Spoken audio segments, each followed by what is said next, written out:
कुछ नहीं होगा। मेरे भाइयों, क्या था हमारे अंदर, कौन सी चीज थी?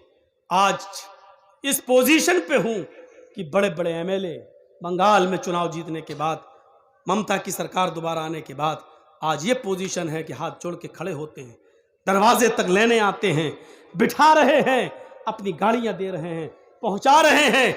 जो कभी जिनके पास टाइम नहीं था बात करने का, वह तो इज्जो मंतशा वह तो जिल्लो मंतशा। आज हमारा विरोधी, आज हमारा मुखालिफ ये समझ रहा है, डर रहा है। ऐसा तो नहीं कि मौलाना जर्जीस साहब बंगाल में प्रचार करके ममता के इतने करीब हो गए हों, कहीं बंगाल से हमारे ऊपर केस ना करवा दें। और जिस तरीके से हम उनको यूपी की जेल में भेजते हैं, कहीं ये मौलवी जर्जीस हमें बंगाल की जेल में ना भेज दे। नींद नहीं आती है उसको, ये लाइव प्रोग्राम यहाँ चल रहा है, वो अपनी आंखों से देख रहा होगा। उसको जब तक वो मुझे सुन नहीं लेता है, चैन नहीं मिलता है उसको। वो उसको हो सकता है जैसे आजकल के नेताओं के सपने में आतंकवादी आते हैं, ऐसे ही इस मौलवी के सपने में मौलवी जर्जीस आता है।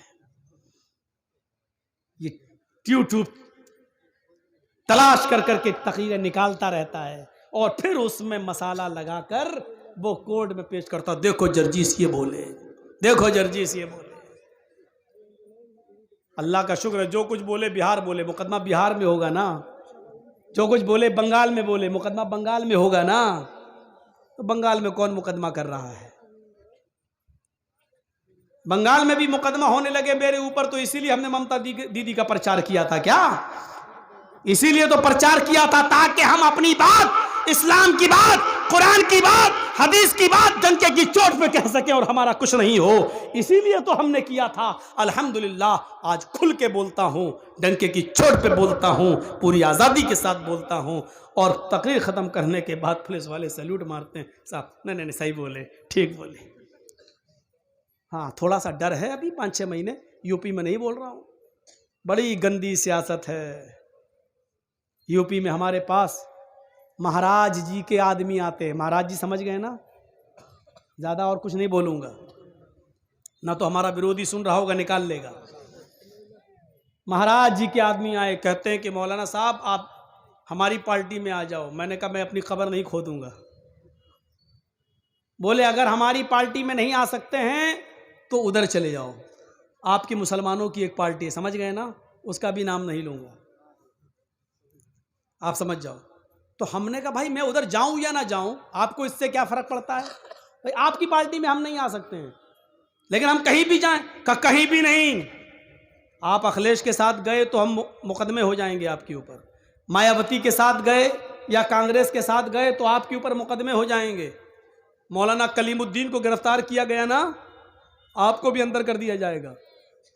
हमने कहा जुर्म क्या है मेरा? कहा जुर्म करता कौन है?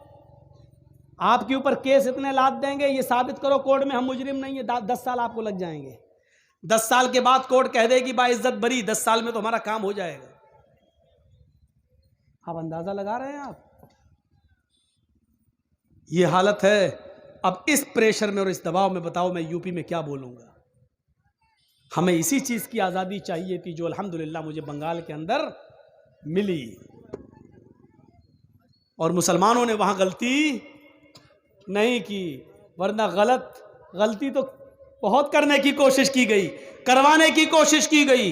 एक साहब उठे थे, वो कौन से थे, क्या नाम था उनका, फुरफरा शरीफ वाले, देखा ना, अब नाम नहीं लूंगा, वैसे इतना समझ उठे, कितना गेम खराब करने वाले थे वो बेचारे।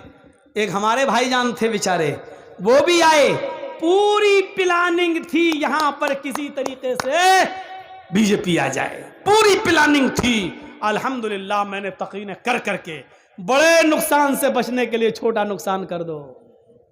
डिलीवरी हो रही है बीवी की, माँ या बच्चे में से किसी एक को बचाया जा सकता है, माँ को बीवी को बचा लो। बच्चा अगर मर रहा है तो जाने दो, बीवी रहेगी तो बच्चे और भी आ जाएंगे। ये कह कहकर मुसलमानों की खोपड़ियों में हमने भरा और लोगों को एक किया, एक प्लेटफार्म पे लाए। अल्हम्दुलिल्लाह। हमसे यूपी का एक पत्रकार मीडिया वाला पूछता है आप बंगाल में प्रचार, बंगाल वाले आपकी बात समझते हैं? मैंने कहा बंगाल से ज्यादा तो कहीं समझते ही नहीं है मेरी बात।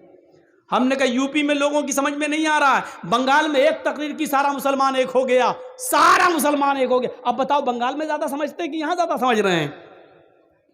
कहा यूपी में किसका करोगे? मैंने कहा भैया मैं किसी का नहीं कर रहा हूं, जिसका करना चाह रहा था तो धमकी आ गई, या तो इधर करो या उधर करो, इधर आओ या उधर आओ।